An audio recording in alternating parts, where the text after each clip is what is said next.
Good afternoon, everyone. Hi. My name is Lucretia Neal. I'm the coordinator of Welcome Services here at Central Library and in our new Civic Commons, the one-stop civic center so generously funded by our borough president, Mayor-elect Eric Adams. We are honored to have him here with us this afternoon to celebrate the launch of Brooklyn Public Library's 125th anniversary.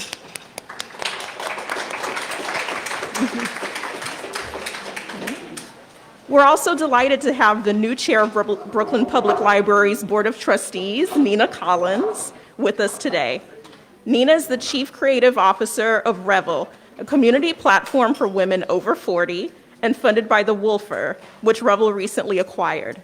She has served as a dedicated member of our board for over a decade. Nina, thank you for your service, and thank you for joining us today.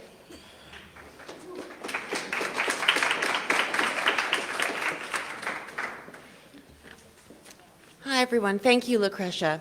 And thank you all for joining us here in the Civic Commons, which was designed to empower everyone to participate in public life. This space epitomizes the library's 125-year-old mission.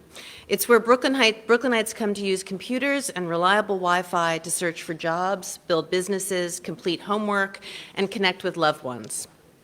It's where Brooklynites come to apply for a passport, or ID NYC, thanks to Sonia Daly and Devin Sebro, who are here with us today, and the entire ID NYC team.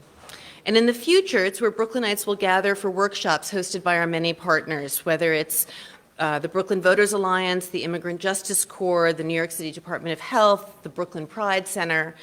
The Civic Commons is a hub for civic engagement, like every BPL branch in every neighborhood across the borough. Over the past 125 years, BPL has become the most democratic institution in Brooklyn, where people of every age can cultivate their dreams and connect to their communities. Brooklyn Borough President and Mayor-elect Eric Adams has long understood the democratizing power of libraries. Borough President Adams, from the outset, where are you there? You saw the vital role libraries play in our city and supported our work at every turn. We are so grateful to you. Over the course of your tenure, you funded so many critical infrastructure and technology initiatives, and you continue to lend your powerful voice to our cause. On behalf of the Brooklyn Public Library's Board of Trustees, I want to thank you for working to ensure that Brooklynites now, and those 125 years from now, can access library spaces like this one. I'd also like to thank our President and CEO, Linda Johnson, who's done an extraordinary job over these last 10 years. She's really transformed the leadership of this institution.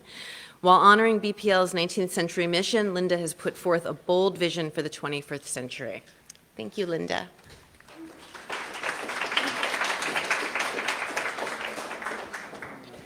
Thank you, Nina.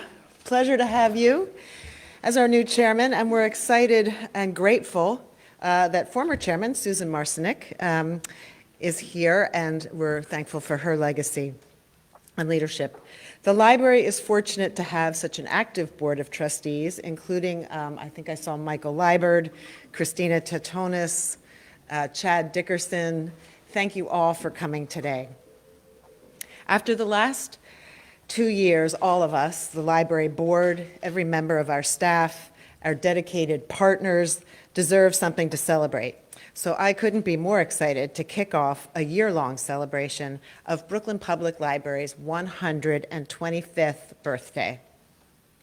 Our library system was established in 1896, a time when many of our patrons had lived through the Civil War. The first annual report of Brooklyn Public Library declared its mission, and I quote, "to improve the quality of the minds of the people and lay the foundation of a better civilization for the future." 125 years later, we are still as committed as ever to that mission, though how we execute it has changed dramatically. When patrons visit us 125 years ago, just a handful of branches in person to check out hard copy books in English. Today, they can access a collection of more than 4 million materials in 100 languages on whichever printed or digital platform they choose.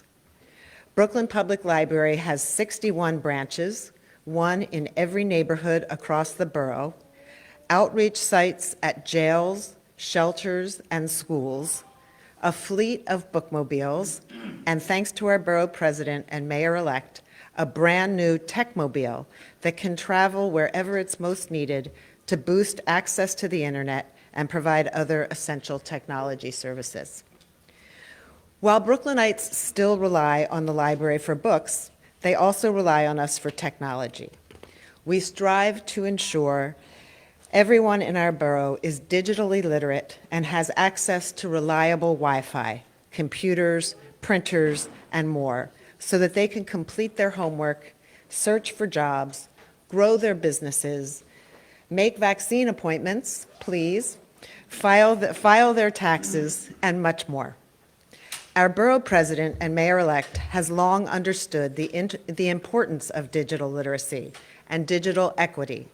He dedicated $1.5 million to new computers throughout the system and $500,000 to outfit the techmobile with Wi-Fi, desktop computers, laptops, and equipment for programs so that teens, adults, and older adults can gain new skills. As Nina mentioned, over the course of his 8 years as borough president, Eric has dedicated a total of more than $12.5 million to our library system. He's enabled us to replace critical infrastructure, including roofs at 6 of our branches. He understands just how important it is to have a safe, warm, dry, and dignified space in every neighborhood, a space that is free and welcome to everyone. He understands the democratic power of the public library. Eric, thank you for championing libraries as the center of civic life. Thank you for ensuring all 2.6 million Brooklynites have access to a staggering array of resources, from laptop loans to your very own vegan recipes. We couldn't be more grateful for all that you've contributed to our 125-year-old library system. And I look forward to seeing what the next 8 years bring. As small tokens of our appreciation, and on behalf of everyone at Brooklyn Public Library, Nina and I would like to present you with a book, New Yorkers, A City and Its People in Our Time by Craig Taylor, which recently won the BPL Literary Prize, and which captures the vibrant chorus of our beloved city. And we also have for you a photograph, and this is the Brownsville Library when it first opened. It was the first children's library, I think, in the country, and this just gives you an idea of the lines. We've had lines ever since. There are lines here every morning, so this is on Stone Avenue, one of the first libraries in the world dedicated to children.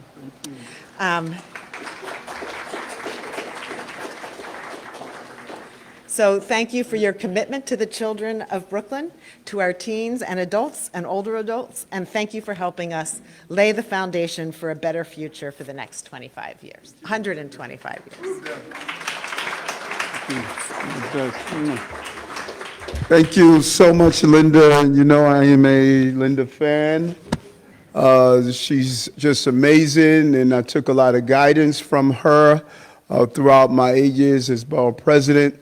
And with people on this journey to becoming the next mayor of the city, you have often heard me refer to my mother and the narrative on what this journey was about, and it was a subtext. And, you know, Mom is no longer with me after transitioning in April, but she used to do her day job, drop us off to 165th Street Library off of Jamaica Avenue, to her next job, and that was our daycare center. And it was a place for me to cross-pollinate with other people inside that space, to read, to learn how to be exposed to new ideas and new possibilities.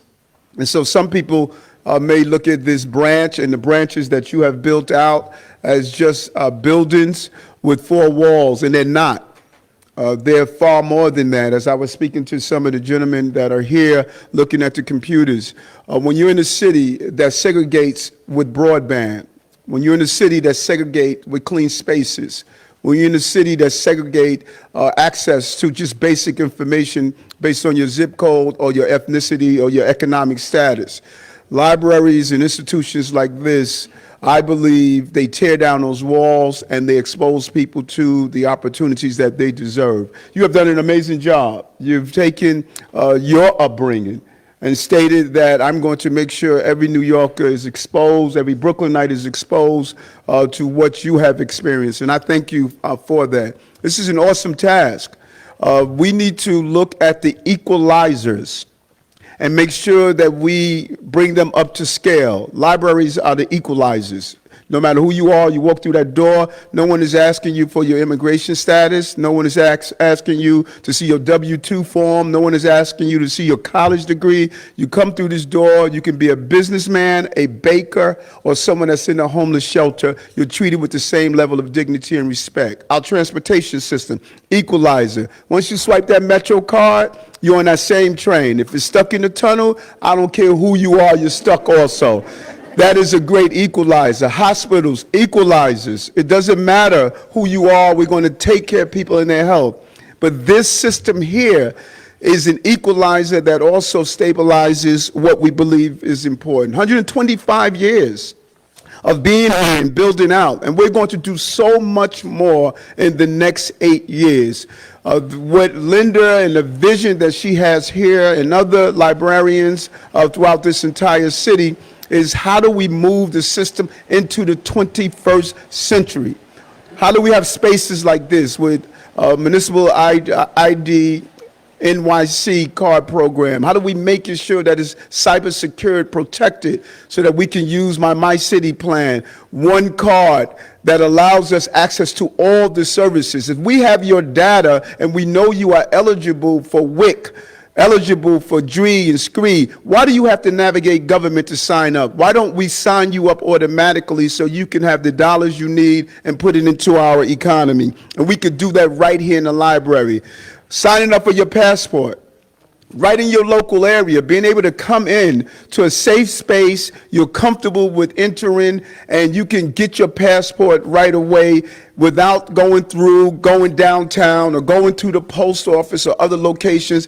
While you're here, you take out a book, you sit down, you read, you interact with someone else that you are learning, and we continue to create this environment. This space is so important for so many, and using our nonprofits and local CBOs to be able to generate the ideas and energy to help their constituencies is, which I believe we should all be proud to look at and understand. And so when I turn over taxpayers' dollars to you, I know we're going to get a good product. You know, the $12 million, I believe, is some of the best investments that we can make, because you took those $12 million and you turned it into a qualitative product year after year after year. I'm excited about the TechMobile Wi-Fi bus that is going to go around allowing people to have access to Wi-Fi. We saw during COVID that broadband is not a luxury, it's a necessity. If you needed to have telemedicine and you didn't have broadband, you could not speak to your doctor. When our children, over 100,000, housing insecure, thousands are living in homeless shelters, they couldn't go on and sign to get their classroom assignments because we didn't have high-speed broadband. Using the technology, bringing the broadband to the people as we built it out is a real win for us, and it's not a luxury, it is clearly a necessity. And so when you look at the numbers, they don't lie. The 2015 census showed that 1 in 4 households in Brooklyn lack access to internet. They are denied opportunities because of that. And what this branch is doing and Brooklyn Library System is doing is trying to fill the gap and make sure that we provide these services for everyone. This is a great investment for taxpayers. There's so much more we can do. People walk through here every day from different ethnicities, different religious beliefs, different backgrounds, and they walk out not only with a book, but they walk out knowing someone new and friend. We must be intentional about tearing down the barriers that prevent us from interacting with each other every day. It's a Shakespearean tragedy that this borough, with 47% of Brooklynites speak a language other than English at home, that we're not using that as part of our educational opportunities. Learning is not in a sterilized environment of four walls. It is in this great borough we call Brooklyn, this great city we call New York. And if anything, I'm going to encourage us to do, to have those days in our libraries and other places where we can engage each other. We need each other to get through COVID, to turn our city around, and once again show the entire globe why we are New York City. And as one Brooklynite would say from Snapple, we will win because we're made up of the best stuff on earth. We're New Yorkers. Thank you very much. So one thing that Eric and I have in common is identifying the problems and seeing the possibilities. Yes. And that's why the city will be in great hands. So Thank you. Thank you very much. I hope that the press will join Nina and Eric and me as we go outside to take a look at the Techmobile. Get your proclamation. Do I have to put my, I want to set a good example. Put on your mask. Yeah. They're right about us. I know. Got it.